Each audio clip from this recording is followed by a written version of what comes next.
Ito.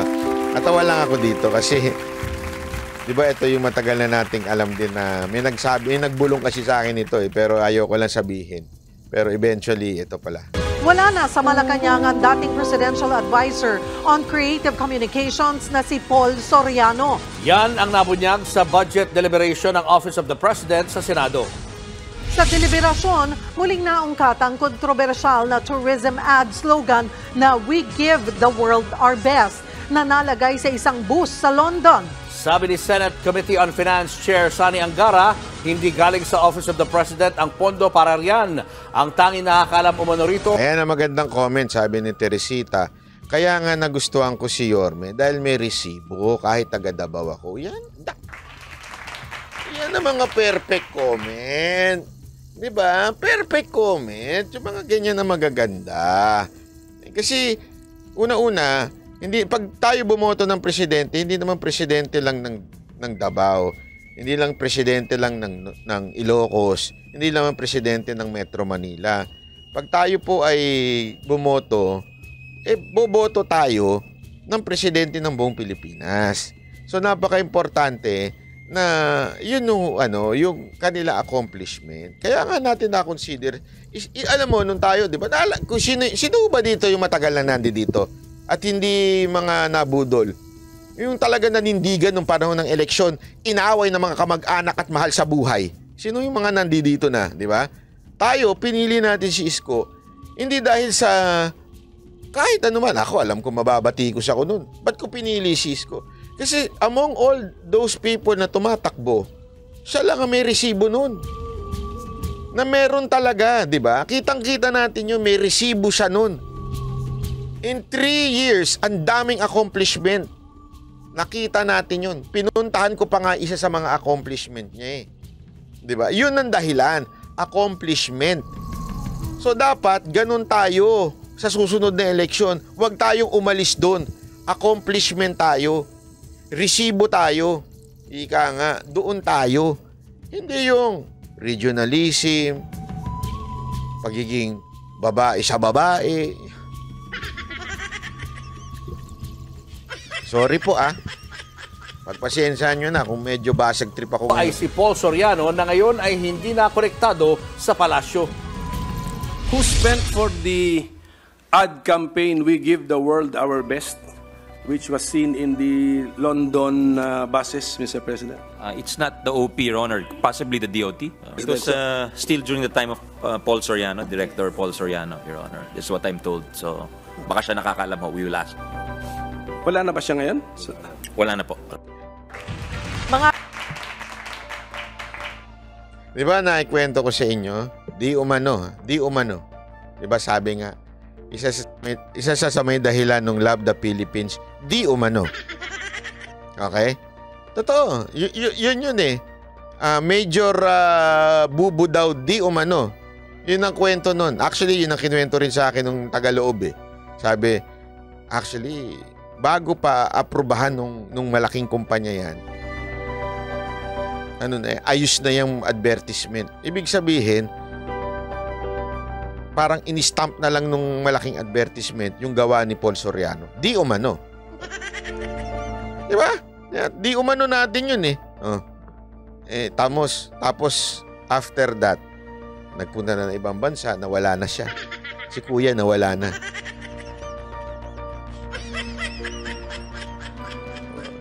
Yung pala, wala na siya sa gobyerno.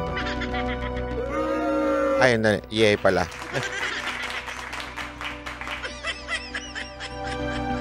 Diba? At least, front lang yung media sa... Oo nga eh. Hindi, alam mo, yan ang mahirap talaga eh. Wala namang problema, di ba? Nung tayo nakakita tayo ng, si Secretary ng DA, mukhang maganda yung kanyang positioning, di ba? Mukhang, meron talagang, totoo naman, kilala yung mama na yun, yung sa Secretary ng DA. Tapos, dahil sa bayad utang. Walang problema yun. Bayad utang. Talaga kailangan bayaran ng utang. Iba dyan, nagbabayad. Pero ito si Paul Soriano, parang bayad utang din daw dahil sa tumulong during the campaign. Pero ano ba accomplishment niyan? para sa totoo. Eto may nagsabi pa nga sa akin eh. Ewan ko kung totoo to kasi di ko na pinapanood mga pelikula niyan. Ang pangit daw ng pelikula niyan eh. Kaya nga nung may nagsabi sa akin, "Bay, panoorin mo yung pelikula niya." Ang pangit ng pelikula, hindi ko alam bakit in-appoint yan. Walang accomplishment na maganda yan. Sabi ko, ganun ba? Hindi ako sure. Hindi ko kasi alam kung may magandang nagawang pelikula yun eh. Kaya nga, yung bulilyaso sa DOT, yung I Love the Philippines na video na di umano sa kanya daw. At kaya daw, after nung abirya na yon, yung iskandalo na yon, naalis siya. Daw, di umano Di umano. Yun yung balita sa atin nun. Okay. Ngayon, nung nakita kong wala na siya sa gobyerno, nakita ko lang. Alam niyo na konklusyon.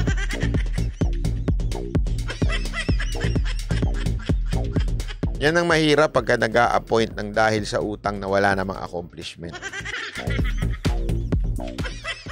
Uy, maganda yan, Regina. Sara Isko sa 2028, parehong naging mayor.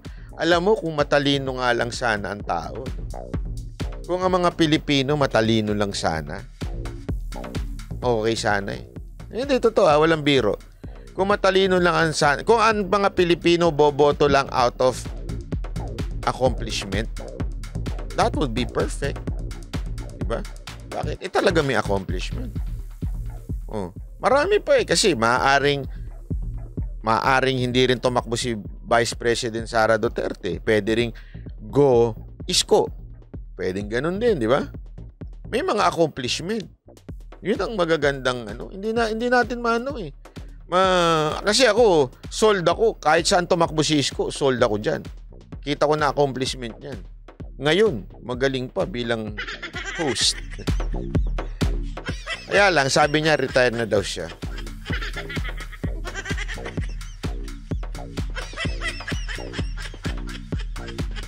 Ito pa.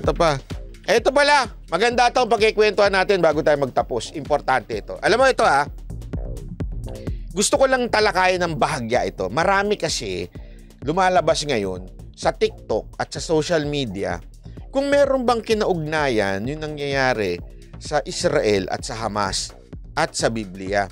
Kasi maraming nananakot dyan eh.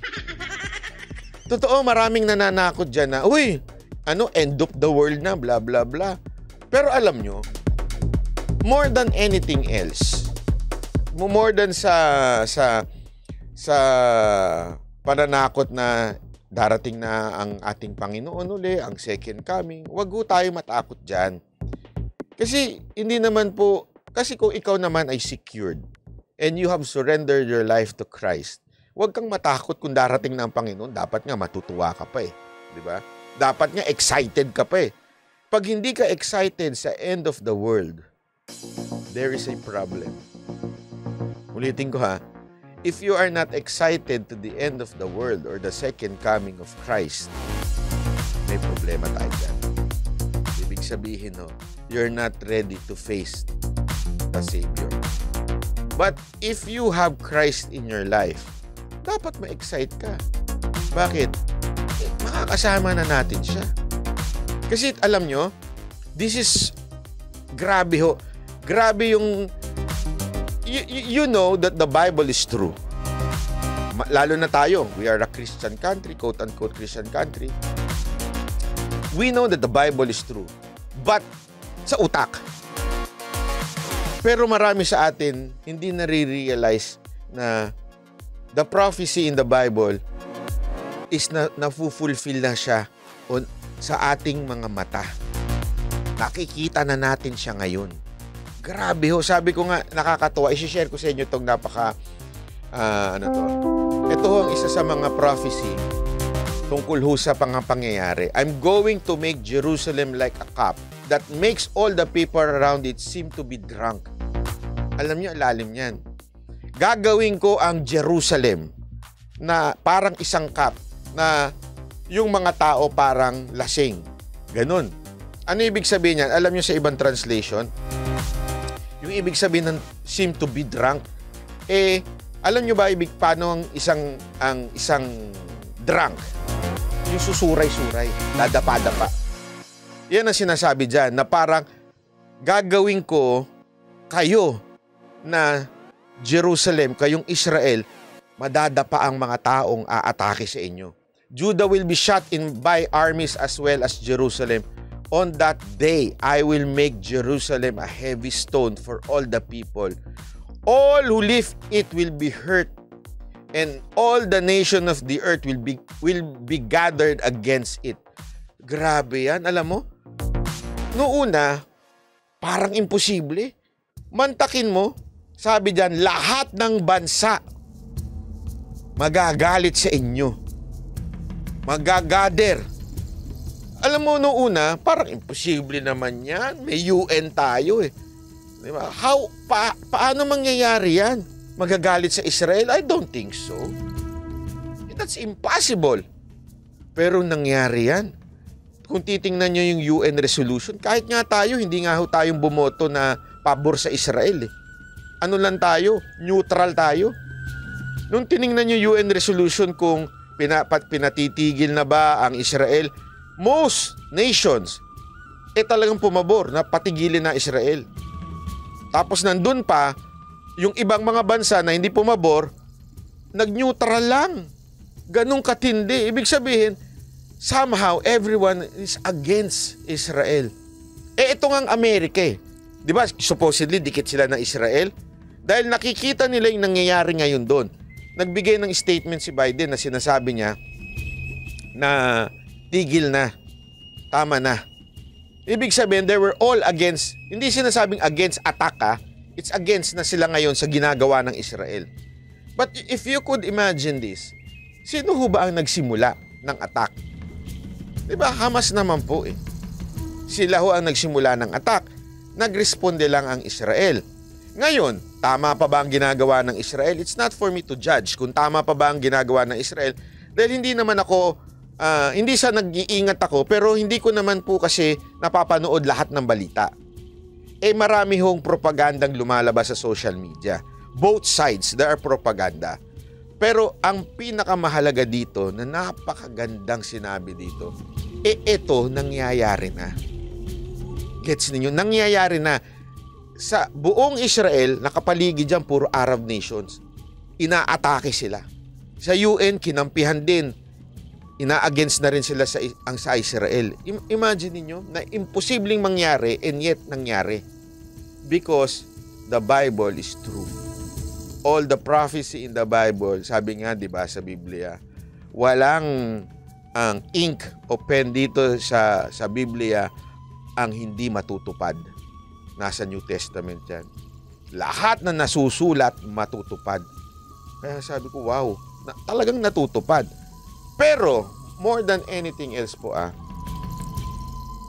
more than anything else, huwag natin kakalimutan dito yung part na sinabing, on that day, I will make Jerusalem a heavy stone for all the people. At dito na, all who will live, it will be hurt, and all the nations of the earth will be gathered. It is God who protected Israel. So anong saysay nito sa buhay natin? Hindi ang issue dito, Israel yan eh. No. Don't ever forget that we are sons of God. Whoever accepted Christ, whoever received God, they will be called children of God.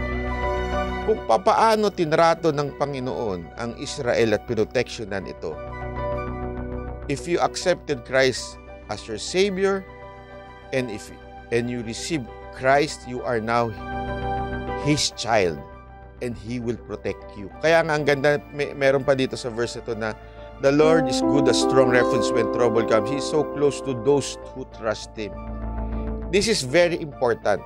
More than the issue, sino ba ang tama, sino ang ganito. More than that, the issue here, it is God who protected His people. It only means, simple lang, if you are His child, He will protect you. No matter what dumating sa buhay mo, pagsubok, sakit, Hindi niya ibig sabihin, iiwas ka niya, ha? Hindi yun. Hindi ko sinabing, hindi ka mamamatay. Hindi yun ang sinasabi doon. Hindi ibig sabihin, hindi ka magkakasakit. Pero sinabi ng Panginoon, kung sino man ang nagtiwala sa Kanya, magiging strong ang foundation mo. Kung sino man magtitiwala, magiging refuge mo si God. Kaya nga more than the gera na pinag-uusapan, more than the prophecy, sino ba yung lulusob, sino ba yung million armies na yan, more than that, ang pinaka-importanting lesson dito, pag ang isang bansa ay nasa Diyos, poproteksyonan niya ito. At kung ikaw ay nasa Diyos, poproteksyonan ka din niya. Kahit anong mangyari sa'yo, magkasakit ka man, o whatsoever. Okay? Magkasakit ka man, mawalan ka man ng trabaho, mawalan ka man ng asawa, mawalan ka man ng magulang, as long as you take refuge in God, He will protect you and He will be with you. Yun lang yung gusto kong i-share sa ating lahat. Kasi, di ba, ang gulo-gulo na to. Ang dami kong napapanood dyan sa video ng mga prophecy, it is coming true, na ganito. Oo, tama naman yun. Maganda naman yung mga paliwanag doon. Pero more than that, the real lesson doon, if God is for you, who can be against you? Yan ang importanteng lesson na malagay natin sa puso natin. Marami kasi tayong pagdadaanan. Yan ang matindi. Alam mo, sumasama ang mundo. Totoo yan. Hindi ako nagpapakabanal dito, nagpapaka-religious dito. Sumasama ang mundo. Dumadami ang masasamang tao, dumadami ang problema sa buhay. Ang dami niyan. At madadagdagan pa yan. Watch out! Makakala nyo, ito na yung tapos. Hindi ho. Mas matindi pa. There will be earthquakes. There will be famines. Pero fear not. If God is for you, who can be against you? Yun lang po. Maraming salamat. God bless everyone. See you again tomorrow.